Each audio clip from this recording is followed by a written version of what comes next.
All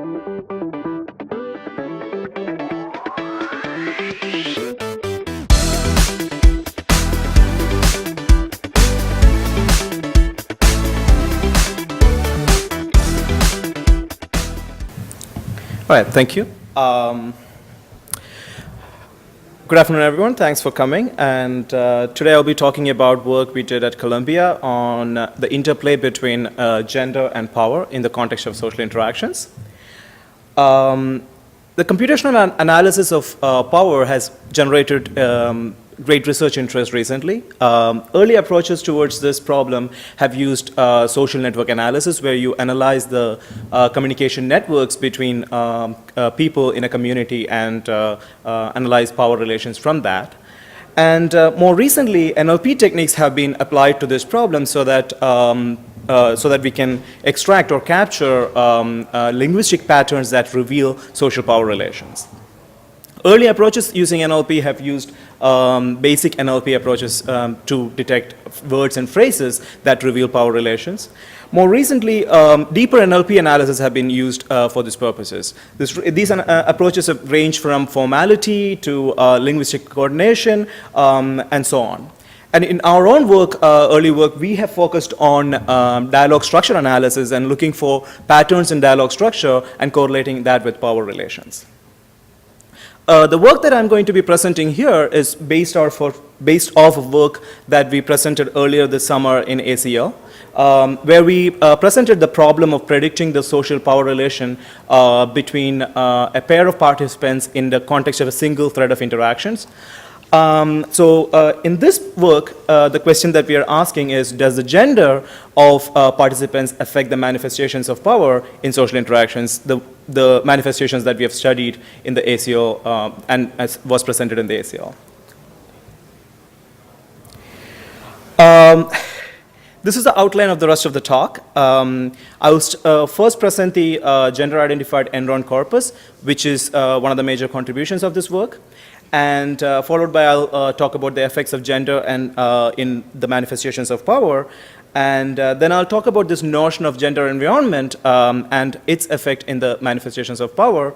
And finally, I'll describe the utility of this gender information in the problem of predicting power relations. First of all, I'll give a brief description of our corpus. We use the Enron email corpus, where the emails are from the mailboxes of 145 core Enron employees. The version of the email corpus that we used is from Ye and Hawley 2006, where the interactions, the thread structure of the email interactions have been reconstructed automatically, so that we also get the context in which these messages are exchanged. We use the organizational chart annotations from Apurva Agarwal et al. 2012. And in terms of the kind of interactions happening in these email threads, the interactions are mostly task-oriented because it's happening in an organizational setting. And the language used is mostly formal language. There's around 36,000 email threads in the corpus with around 110,000 email messages and 34,000 people, unique discourse participants across all the threads. To assign the gender of all these 34,000 people manually is not a feasible task. So we adopt a two-step approach where we first manually assign the gender for the 145 core people so that we can ensure high coverage for the 100% confident gender assignments, because these people have a higher representation in our corpus. And for the rest of the people, we use the Social Security Administration's baby names data set to assign the gender.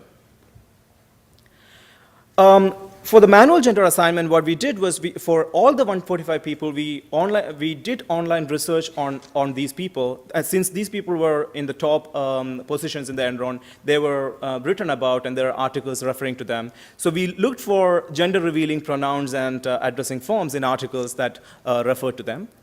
For example, there was this person named K-Man, and we searched for them and for that person, and we get this article talking about K-Man. And there is this passage which says, Miss Man has a Juris Doctorate and Bachelor's of Arts and so on. She will be based out of wherever. So this passage reveals that K-Man is actually a woman. So we did that for all the 145 people, and that's the assignment that we used for those people.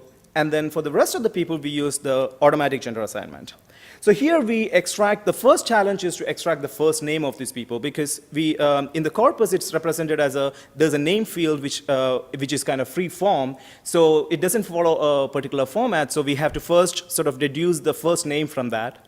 For which we used a bunch of heuristics, and which is explained in detail in the paper, which I wouldn't go into the details here.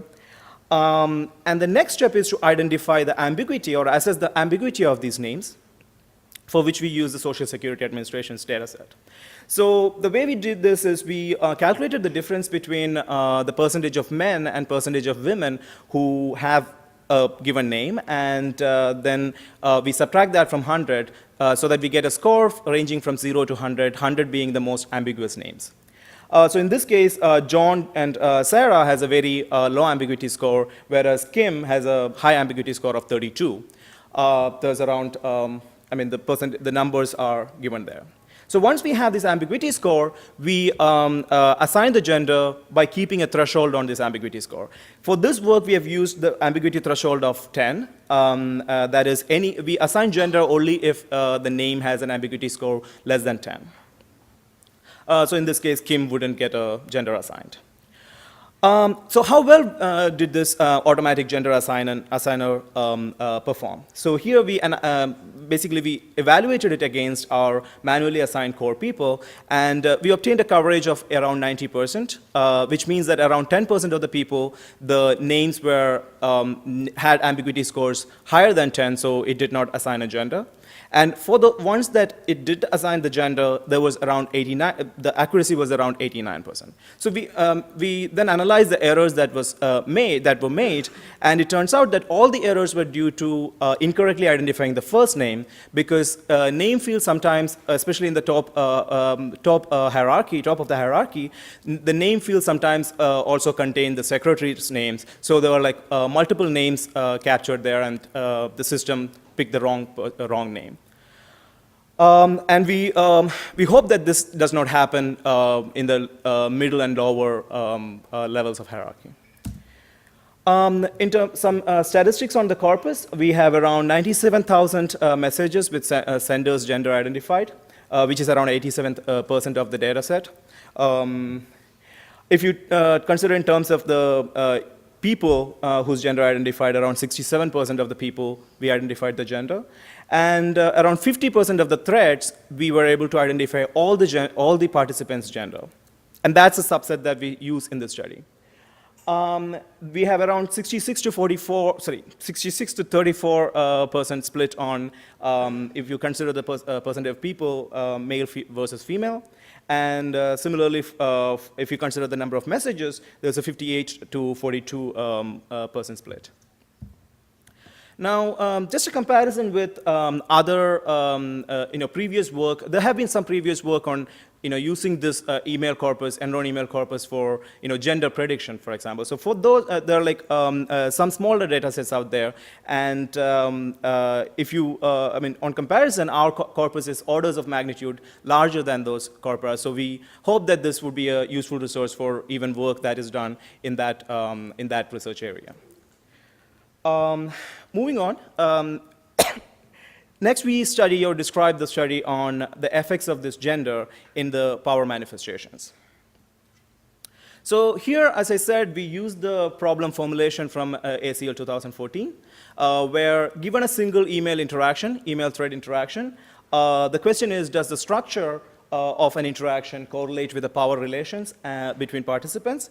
And can we use these structural features in order to predict the direction of power?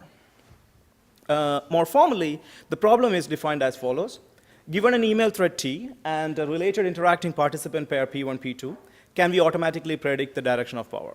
Now, not all the participant pairs in an email thread are interacting within that thread. For example, two people being co-recipients of an email message in a thread doesn't make them interact with one another. So we choose the pairs where they are interacting with one another, and then choose those ones that are hierarchically related, that is superior by a superior subordinate relationship, and then the problem is to classify them to be the first person is superior or subordinate over the other. Within the subset of the corpus that we analyzed, we have around 4,600 pairs, which we divided into 50, 25, 25, 20 ratio for train, dev, and test. And the features that we used in this work, in the ACL paper, as well as the same features we use in this work as well, are dialogue structure features, thread structure features, and lexical features, which I won't go into the details in the presentation. So in this work, the question that we asked are, do the manifestations of power differ based on the manifestations as measured in terms of the features, differ based on the gender of superiors and subordinates? The next question is, do power manifestations differ based on the gender environment of an interaction? That is, based on whether most of the participants are male versus female. So we did a lot of statistical analysis on those features which are described in the paper.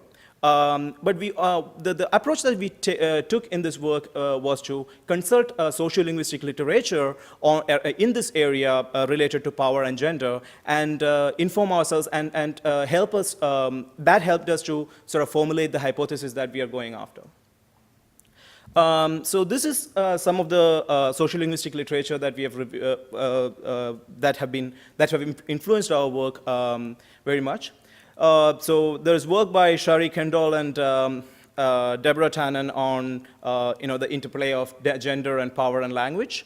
Then there's work by Holmes and Stube on these gendered workplaces. So she has this idea of, they have this idea of feminine and masculine workspaces and workplaces and all. So we use the first two work by Shari Kendall on to formulate our hypothesis one. So there is work, so in Kendall 2003, there is a finding that female superiors tend to use face-saving strategies at work that include conventionally polite requests and impersonalized directives and that avoid imperatives. So in the context of our work, we reinterpret the above claim or the above finding using our notion of overt display of power as a stand-in for face-threatening strategies, which is the opposite of face-saving strategies. Now, what is overt display of power? So the overt display of power is a notion that we introduced in NACL 2012, and it is defined as follows. And utterance is defined to have an overt display of power if it is interpreted as creating additional constraints on the honest response beyond those imposed by the General Dialogue Act. So this is a notion which is very much related to the Dialogue Act analysis. And it's, from a very, very simple terms, it's a difference between saying, I need the report as soon as possible versus, do you think you can send the report soon? So there's a form in making the request that the first one has an overt display of power. So we have a tagger that we presented in NACL 2012, which we used to assign this label, overt display of power label, to the utterances in our corpus. And we use that for this to test this hypothesis. So here we reformulate the hypothesis in terms of ODP, that female superiors use less overt displays of power than male superiors in interactions with their subordinates.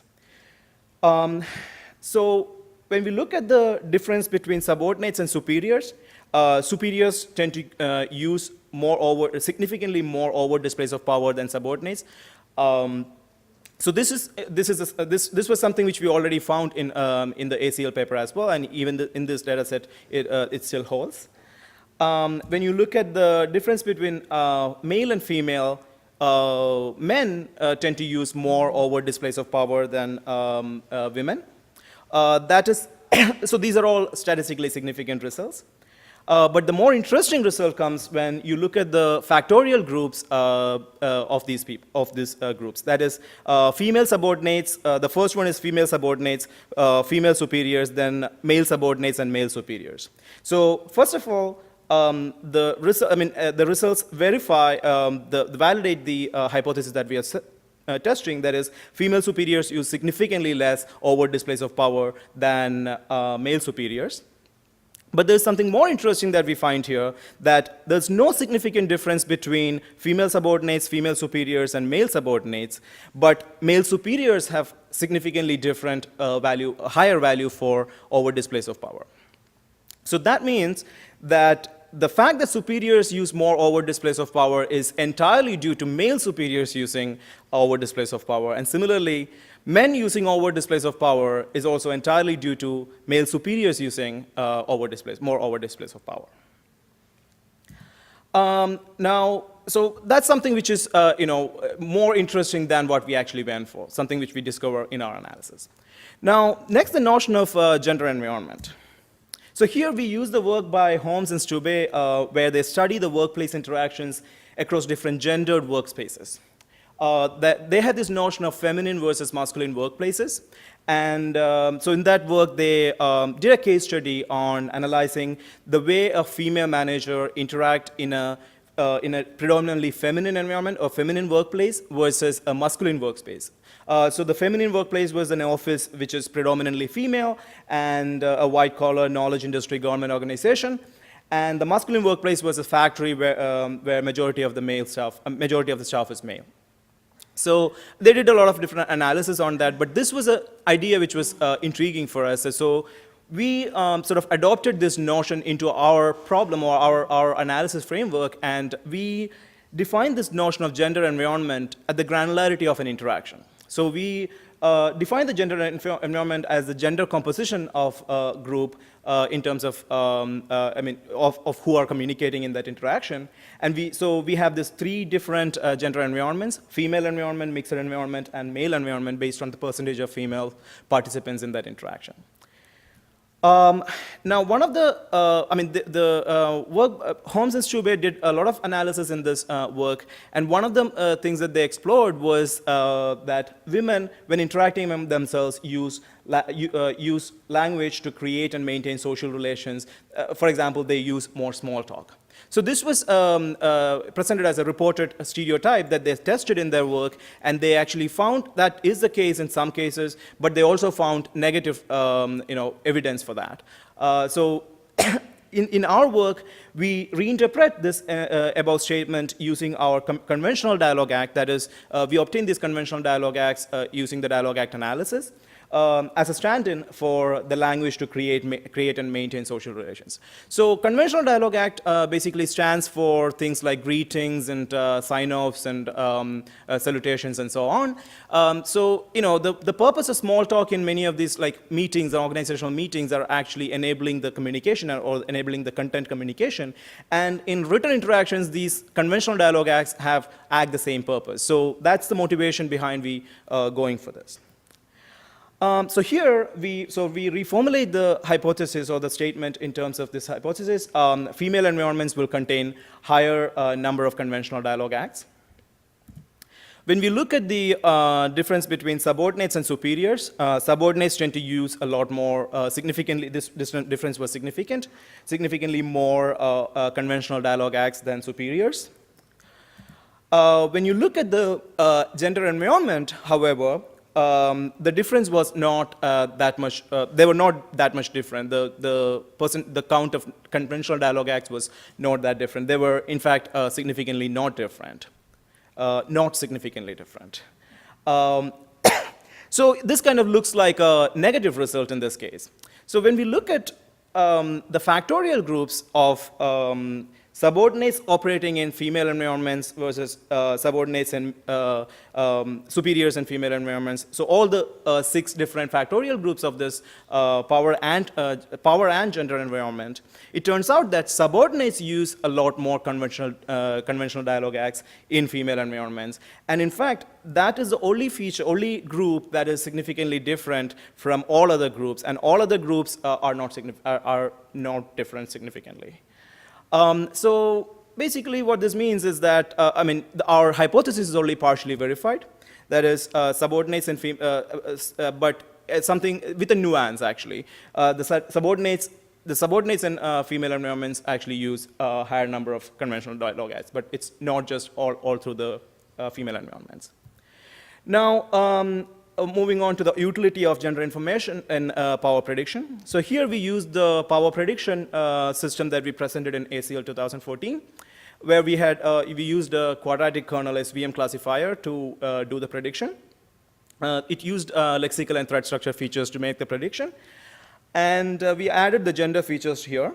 And the majority baseline obtained in this data set was 55.8 accuracy. Using the gender features by themselves do not really help much over, it just perform around the majority baseline. However, adding these gender features to the ACL's best performing feature set improved the performance significantly, obtaining an error reduction of around 8%, improving the accuracy from 68.2 to 70.7. So in conclusion, the contributions of this work include the gender-identified enron corpus, which is orders of magnitude bigger than previous corpora. We studied the effects of gender and gender environment in the manifestations of power, or at least studied a part of it. And we also showed the utility of gender in predicting power relations. The overall take-home of this work that we feel is that we can use NLP techniques not only to just validate sociolinguistic theories, because recently there have been a lot of computational sociolinguistic research happening. So we can use this kind of work not just to validate the sociolinguistic theories that are already present, but also to discover nuances in them. That's pretty much it. Thank you. Questions? So we have time for questions. Questions from the audience?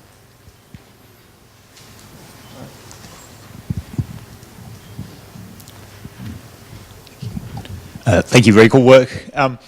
Is it possible to use the enron corpus in any way to look at how discourse evolves, or how some of these trends evolve as a function of time and the number of interactions between different individuals? So is it a static thing, or is it sort of burstier at the start and then settles down, or actually it's evolves, it's burstier after some sort of burn-in period? Is that something you've looked at? Is it something that the sociolinguists say anything about? Would this data support that sort of analysis? So you're talking about time in the context of one single interaction, or in the time when the interactions happened, like a period of years or so? More the latter, and more so across different interactions for the same individual, potentially. I think we may not be able to do much with this corpus, because the corpus comes from like a very short span of time, like 2 years or 3, I forget how much. It's a short span of time in the early 2000s. So we won't be able to like make much conclusions out of that, I believe. Right, okay.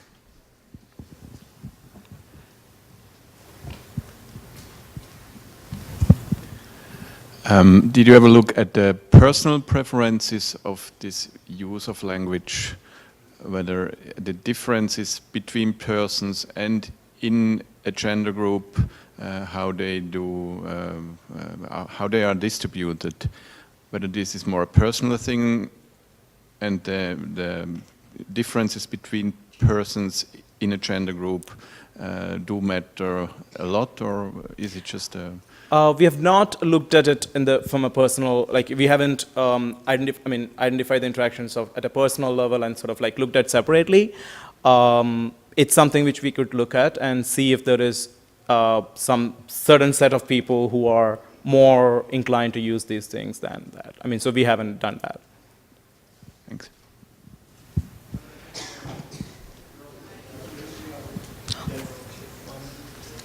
Just one small technical question. So when you showed all the sort of averages and showed this is higher than the other, are these sort of macro averages where each person contributes the same amount, or are these micro averages sort of where each message or each thread contributes the same amount? So could this be biased towards more active users? So that if a more active, more powerful user drives this up or down, or would that not affect the analysis? I think it would be considered as the micro average than the macro average, but however, we are actually looking at, our data points are a person in the context of an interaction. So we are not thinking about the same person, we are not aggregating beyond threads. So the data point is a single thread and the person combination. So it's kind of a micro average. And So a person active in many threads could potentially contribute more to your analysis. more. So that again is related to the question that he was asking. Yeah. Okay, well, let's thank Vinodkumar once more. Thank you.